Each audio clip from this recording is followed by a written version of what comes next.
Welcome to the Sacred Feminine Power podcast, where we explore the many facets of feminine power and why it is so important for women and for men to step into this power in our world at this time.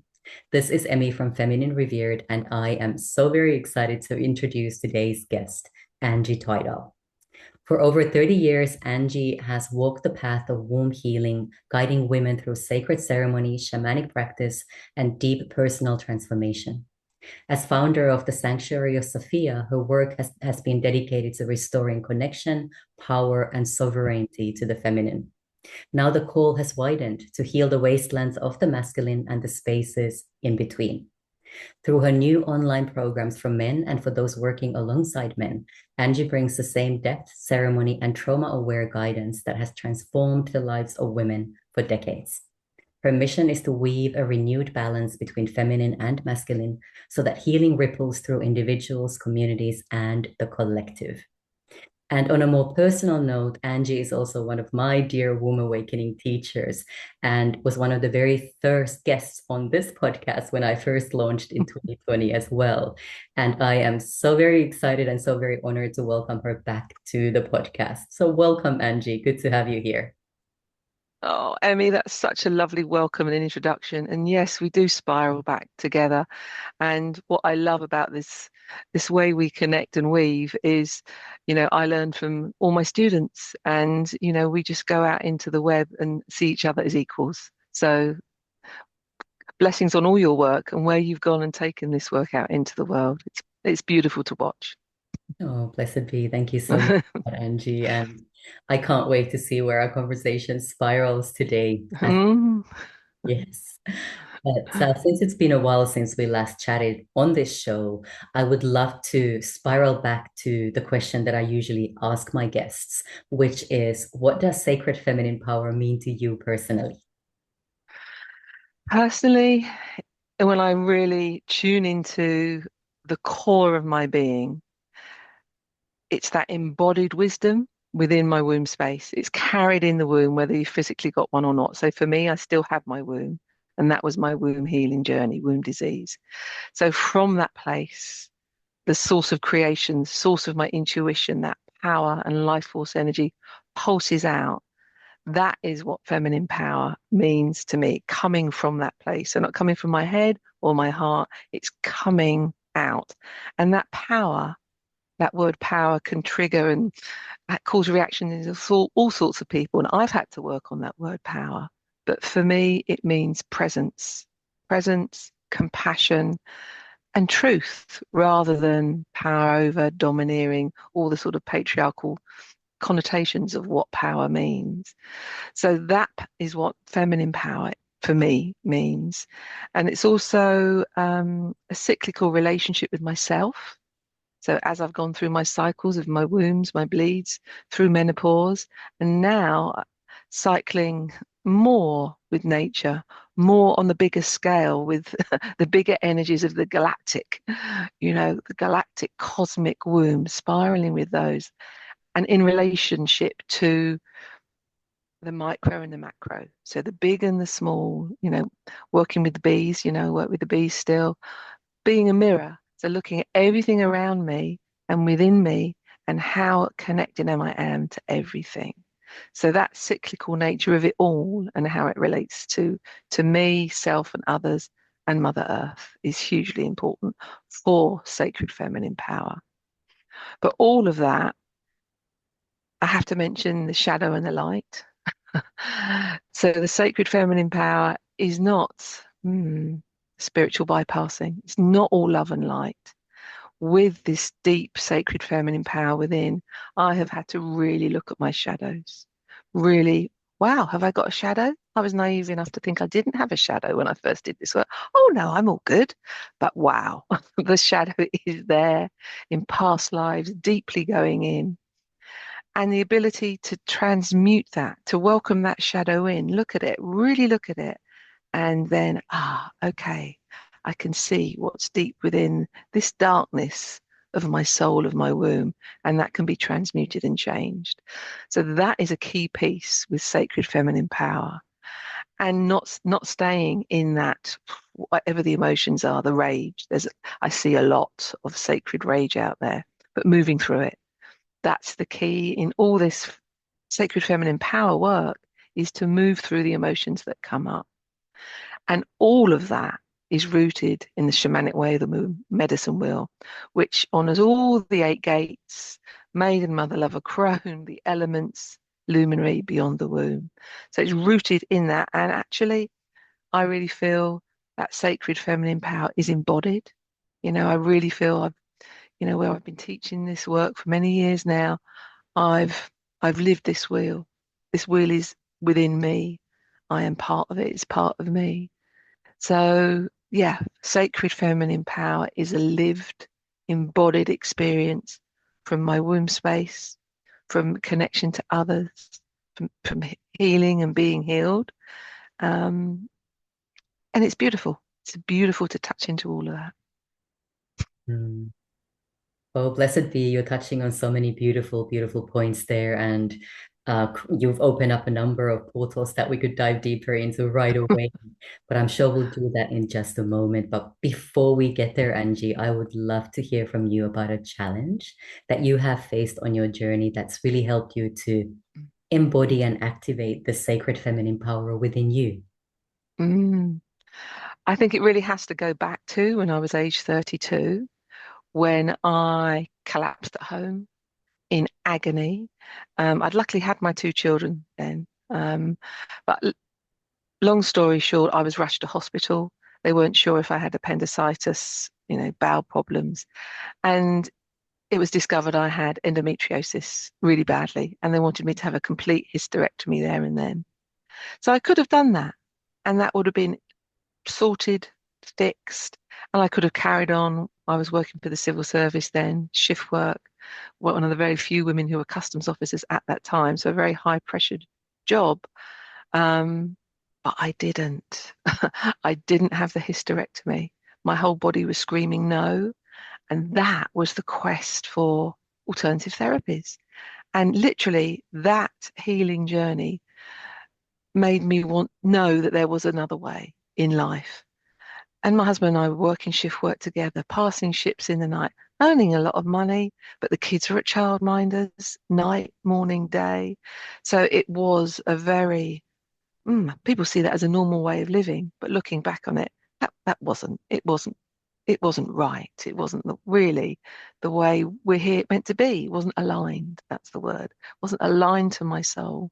So my body just collapsed really. And I was lucky enough with that health challenge and also the work challenge where I'd reached what we call the glass ceiling. I couldn't be promoted any higher because I was a woman in a very patriarchal establishment. I decided to retrain, and I retrained as a therapist. And after a year, I was lucky enough to have enough leave and just go in, hand in my notice, clear my desk, bye everyone, I'm off. So there was no lingering apart from that year of studying first. So that was the challenge. The challenge was my health. And, even now, I'm 60 this year, I've gone through my menopause. If I'm run down and the barometer of my womb will tell me, I will get the niggle of the red hot poker in my right ovary. It's like, whoa, slow down. So rather than seeing that challenge of health and womb and disease as something to get rid of, like the shadows, it was something to embrace and really understand, what is my body telling me? What is the voice of my womb? What is the voice of this pain in me? So that's what was my challenge. And it's changing that challenge into a gift and into actually a blessed life of expansion and helping others. So yeah, that was my challenge. Hmm. That's really beautiful. And I've heard you talk about this before, and every time you share about it, there's some new insights that I'm also getting myself around that. Oh, And it's really that importance of learning to listen to the body's wisdom, the body's messages and guidance, and especially the womb's voice and guidance that are so very important in a world that is filled with so much seeming chaos and division and hate and finger pointing and all of that. And the more we Mm. land back into that body wisdom, into the knowing of the womb, the more clarity there always is, isn't it? Yeah. I mean, there was another challenge I actually had last year, which was even more fascinating for me. I work with Morgan Le Fay. We did the Goddess of Healing Wheel at Goddess Conference, and we were working with the goddesses of healing. And I embodied Morgan Le Fay. Those of you who don't know, she's the sorceress, she's the healer, she's the Lady of the Lake in the center of the wheel in Avalon. So embodying her that year, I was very much shape shifting. I was doing a lot of oracling, a lot of embodiment for myself privately and for others. But what happened at the end of that year, I had another health scare. Two things. For the womb again, to do with my blood, I had iron overload, which is a genetic disease I've now found out that my sister in Australia has got. I've got. We're carriers of this genetic iron overload that anchors us.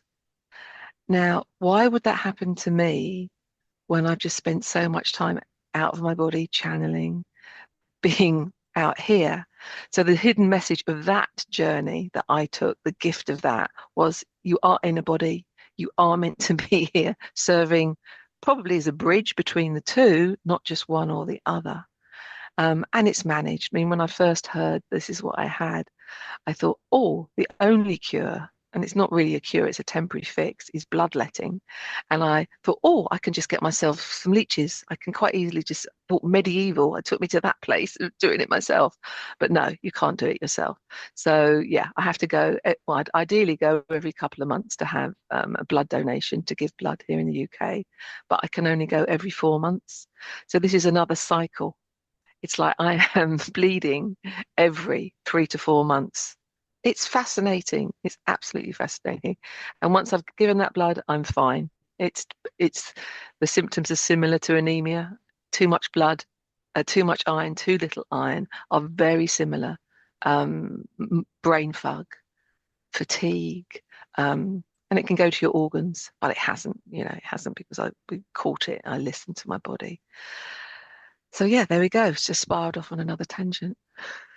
No, that's so relevant. It's all very, very aligned. Thank you for sharing about that. And Yeah. I'm not quite able to put my finger on it yet, but there's something very meaningful about this relating specifically to blood.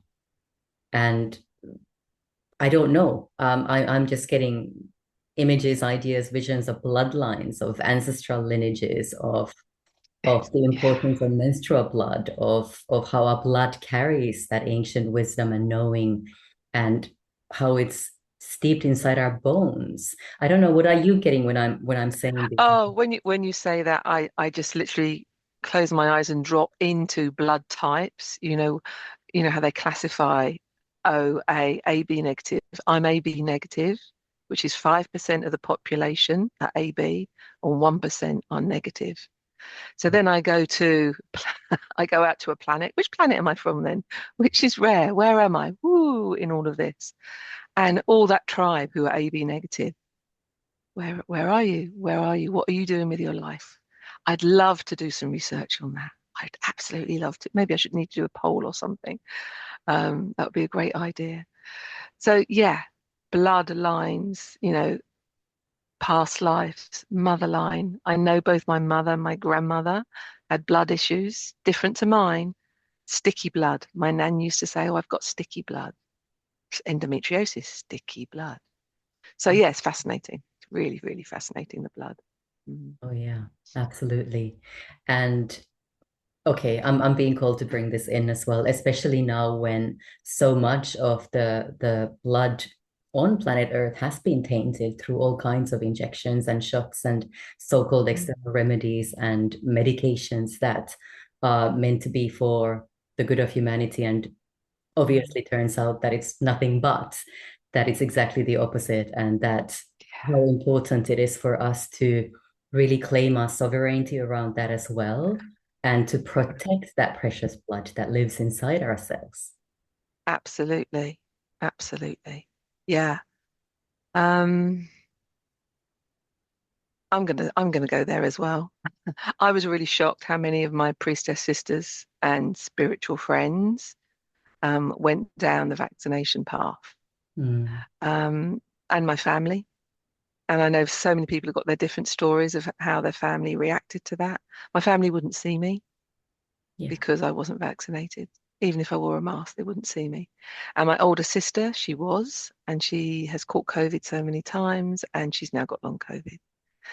So it's really challenging. And how do we purify our bodies from that? How do we reconcile all the knots in relationships and the difficulties? And how many more years are we on now in 2025? 3, 4 years, something like that. There's still lots of healing to be done around. I'm going to call it the trauma that was those times during the pandemic. Um, but our blood is our life force energy. Our blood is our ancestral memory. It's all in our blood. Um, so if that's been changed, tainted, moved on a different path, adapted, where's the true source of it all? Where's the real resonance of who we truly are if it's been changed, man-made change, not naturally changed? So that again, yeah, there's a lot there, Emmy, isn't there? Yeah, there's a huge amount there, and I'm just getting Yeah. goosebumps right now because these are themes that are still very sensitive to a lot of people and not something Mm, that many are willing to openly talk about.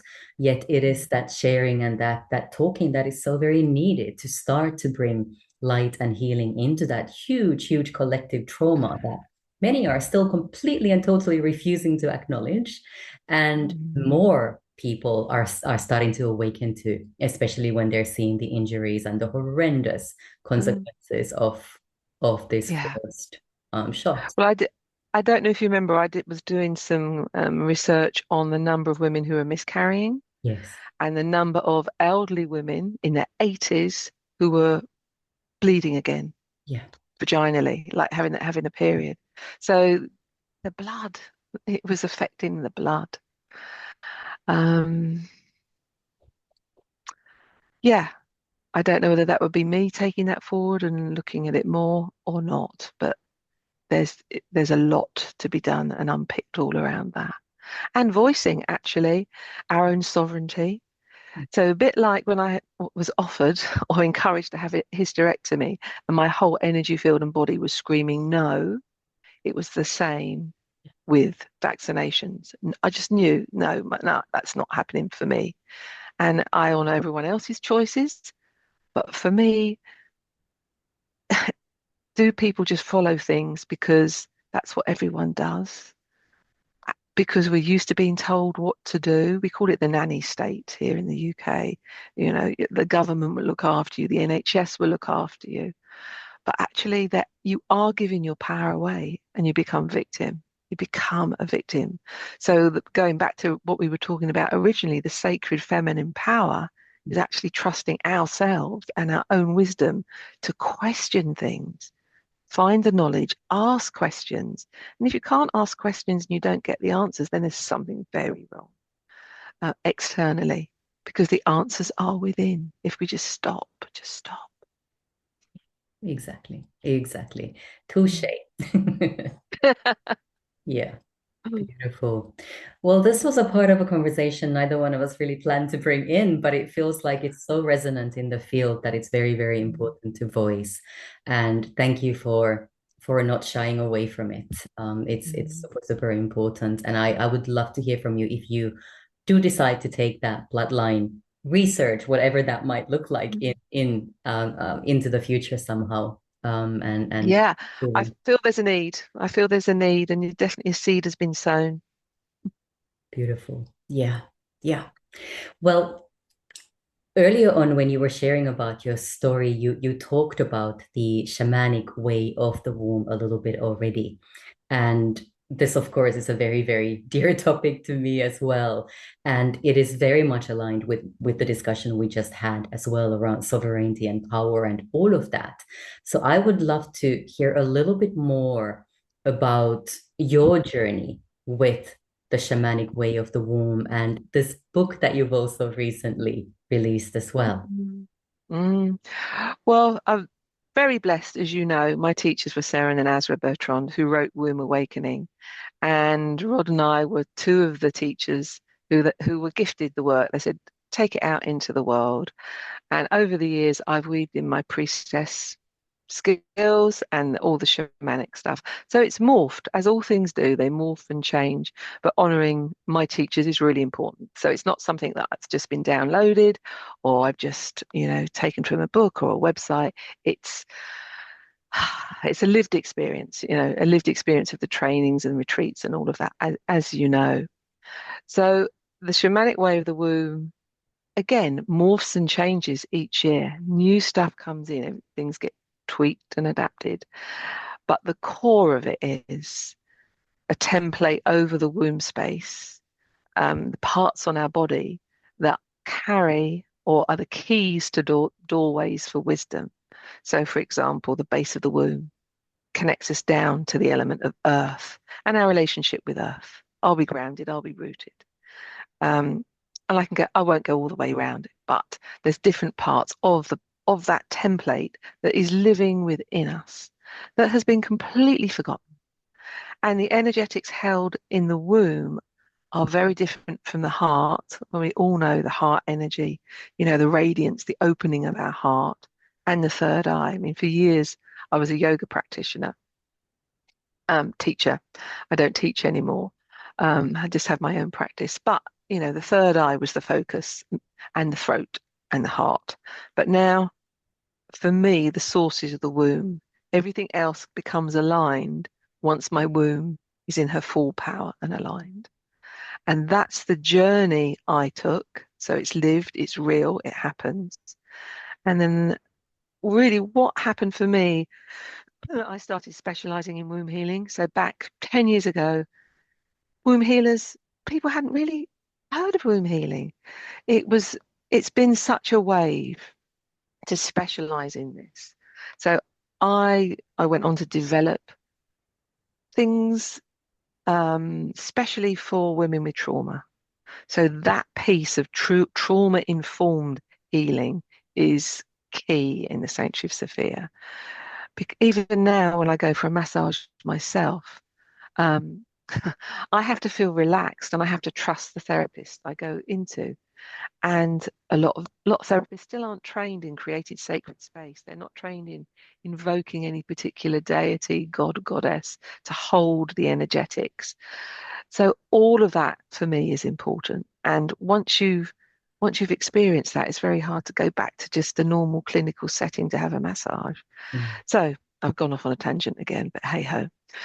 So where we are with the whole of that experience of working with Sarah and Azra, being gifted the work, weaving the work into my offerings, it really was a focus for probably about 5 or 6 years in working with women one to one and developing tuning forks for the womb. So 8 sets of tuning forks, weighted, unweighted, really for women who can't have hands-on massage. And sound is such a healing key. So that is out there. And now, I have last year before I started getting ill, I knew there was a time in my life that to get the work out to more, then I can't just do it. I've got one pair of hands. And yet, the wait list to come and see me was growing and growing and growing. So more therapists, more healers are out there. And then it got to the same situation with teaching. I needed more teachers to teach the sanctuary teachings. And we've now got 8, I'm pleased to say, out there in the world teaching all these different modalities. So it has grown hugely over the last 5 years. And I'm so grateful for that because the work is there. And, I've got a lineage now that I can, if I disappeared today, I'd be happy because the work is continuing. I can just go, yes. Like my soul's alignment, my soul's mission to bring this work out into the world has happened. Tick. Yay, that's been done. Um, and the book came in during lockdown, but the editing, the artwork, I love beautiful things. It couldn't just be, just a boring written book. It had to have a gorgeous front cover, gorgeous pictures in. So it was the editing and the graphics. Probably took another whole year. You know, around it goes. Just trust it will, she'll birth out into the world when she's ready. So she's out in the world now and on a second print run. So it's going really, really well. There's a thirst for that information. It's my story for those of you who haven't got the book, and it's also around the medicine wheel with self-help, what crystals, animal wisdom keepers, which goddesses, deities you can invoke, pressing blessings and prayers. There's a whole piece that you can do for yourself and links to guided meditations for free that I've included that you can download and listen to. So it's like this. Oh yeah, here's the book, and then there's this, and then there's this, and let's do the womb healing. That's so beautiful. That congratulations. Thank That's a big piece of work that you've birthed just through the book alone. Plus, of course, your whole other body of work with bees and the womb you. healing Yeah, and the teaching and everything. It's massive, Angie. That's really, it is. I mean, Rod says that I've been cloned several times. really He said, "Which one are you today?" Oh, I love that. Yeah, well, for Yeah. those of our audience who might not be so familiar with your work yet and would like to get the book and get in touch with you, Angie, what's the easiest place for them to go to? The easiest way is the website. Everything is on the website. We've just transferred from Wix, which was not big enough anymore. We're on Kajabi, and it's sanctuaryofsophia.co.uk. There is another one, .com. Make sure you don't go to that one. Can't trademark Sanctuary of Sophia, but she's there. So just find me. I'm the UK based one, and there's all the teachings listed, all the trainings, all the retreats. And yeah, some are online, some are in person. And really, the background, you can feel the energy. Excuse me. You can feel the energy and the vibe from the website. And if it resonates, you can sign up for free newsletters, random musings from me. And yeah, there's a whole community there of womb healers now, over four, maybe even 500 women out there in the world doing this work. Oh, how beautiful. That's really lovely, Angie.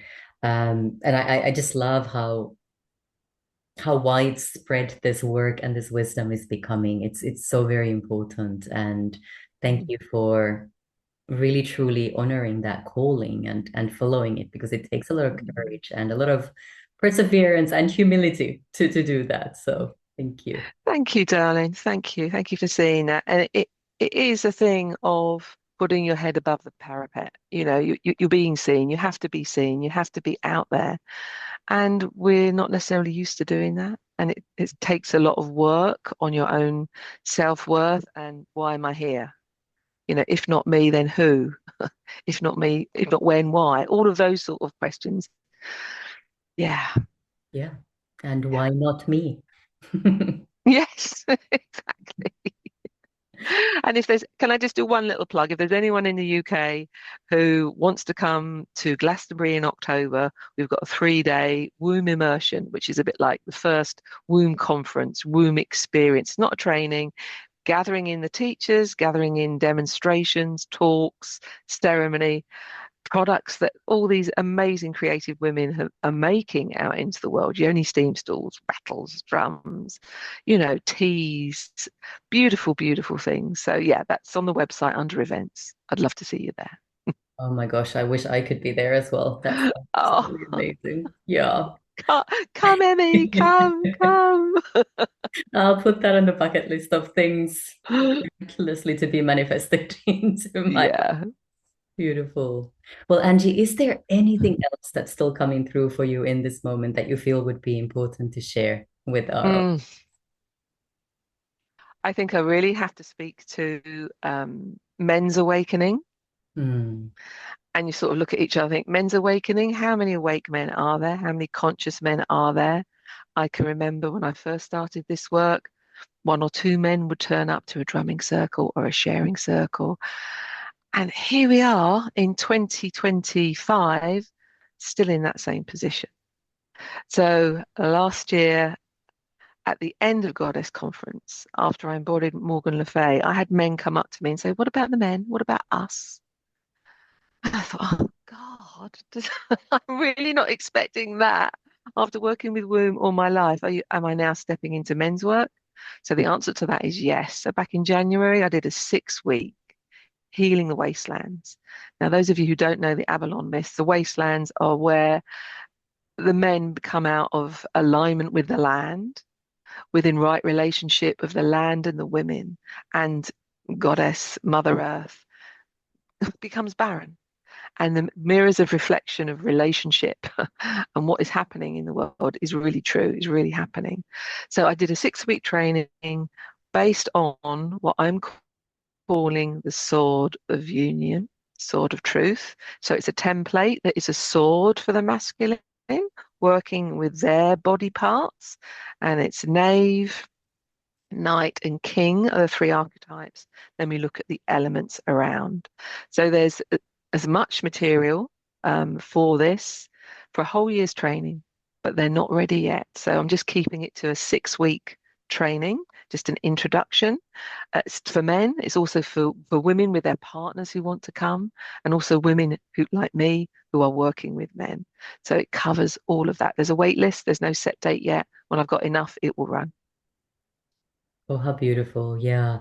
And Angie, can you please just still hone in on the importance of this? Because why is it, especially in these times of change and transformation, so Oh, crucial that men really start to awaken to the importance of this oh. work as well? Because all we've got to do is widen our vision and see the rise of toxic masculinity out in the world, the rise of patriarchy as it wobbles, as it knows there's a shift, whether that's consciously or unconsciously, and the misogyny, the hate against women, and the power for change that we can do and create is huge. So, this is why this piece of work has to be done by the men. Even if we ignite the way, they have to come in. They have to. Um, and if they don't, that doesn't even bear thinking about. For me, it goes back to the sacred union, the physical sacred union between men and women and creation of new life in the womb. So if all the women on the planet have healed trauma-free back to their original innocent template of their womb space, they also need the men, the seed to come in that is healed as much as it can to birth what we call this new earth. And if that does not happen, this next wave of evolution for the planet, consciousness, all of us, our children, our grandchildren, won't happen. So I feel I'm a tiny part of this change, but the impact will be huge. There will be a tipping point when, okay, we've got more than less, and it's through the womb it will happen. That's what I truly believe. Here, here. Yeah. That's all that there is to it. The future of humanity, the future of our planet. That's Yeah. all that is on the line right now.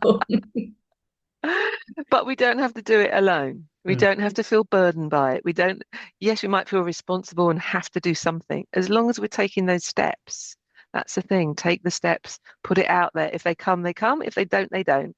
All I can do is try. All I can do is invite the ladies of the lake, bring the men in with all their woundings, bring them in. Yeah, absolutely. It's that sacred responsibility that Yeah, is being awakened in so many. Beautiful. yeah. Well, thank you, Angie, for doing this sacred work and for being such an inspiration for so many of us. It's you might not receive all the praise and all the what's the right word? I guess praise that your work really deserves, but it is so, so very important. It is vital. And thank Mm. you for sticking your head above the fence, so to speak, and being visible enough for more and more people to find out about you. Thank you. Oh, thank you, Emmy. Thank you so much, darling. Absolutely. Now, everybody, just for a moment, let's bring our awareness and our energy to this beautiful, powerful energy that's been activated, and imagine sending that energy to everyone and everything on our planet to remember that we are all truly one. and that the more of us have the courage to step into our sacred feminine power, whether we are women or men, the more quickly our planet will also heal and ascend. Thank you so much for listening. Thanks for being here.